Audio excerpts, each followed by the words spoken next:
સુરત શહેરમાં એક પરિણીતાએ આપઘાત કરી લેતા ચકચાર મચી છે।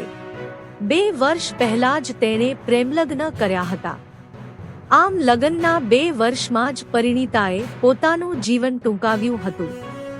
બીજી તરફ પરિણીતાને આપઘાત કરવા મજબૂર કરવામાં આવી હોવાનો આક્ષેપ થઈ રહ્યો છે, જેમાં પરિણીતાના વકીલ પતિ અને તેના પરિવારજનો પર ગંભીર આરોપ મૂકવામાં આવ્યા છે। પરિણીતાએ ગળાફાંસો ખાઈ લઈને આત્મહત્યા કરી હતી। સાસરિયાઓના જાતિ ભેદભાવના ત્રાસથી તેણે આ પગલું ભર્યું હોવાના આક્ષેપ કરવામાં આવ્યા। મારું નામ છે દીપકભાઈ મંગળભાઈ મારું। દીપકભાઈ, શું ઘટના બની હતી? મારી દીકરી છે રીના ઉર્ફે તુલસી ધવલભાઈ જરીવાલા। એને આ લોકો આખા ઘરે એની 2 ફોઈ અને 2 કાકા, એની સાસ, પછી મારા જમાઈનો ભાઈ નાનો, એના પપ્પા, એ લોકોએ ત્રાસ આપીને નીચલી જાતિમાં ઢેડી કહીને ત્રાસ આપતા હતા વારે ઘડીએ। હું હિન્દુ મેઘવાળ છું અને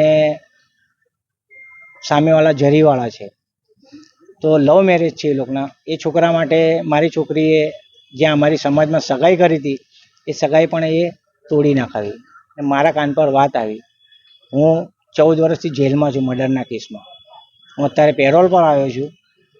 હું પેરોલ પર અગાઉ આવ્યો હતો ત્યારે મને વાત મળી કે મારી છોકરીનો અફેર બીજી જગ્યાએ ચાલે છે, તો એ સગાઈ તોડવા માટે આગળ બી એક દવા પી ગયેલી।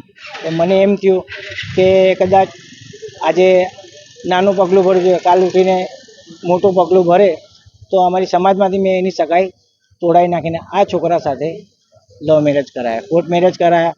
પછી એસએમસીની અંદર જે ફોર્મ બહાર પડેલા સમૂહ લગ્નમાં, એમાં ગયા વર્ષે સમૂહ લગ્ન કરાયા એના।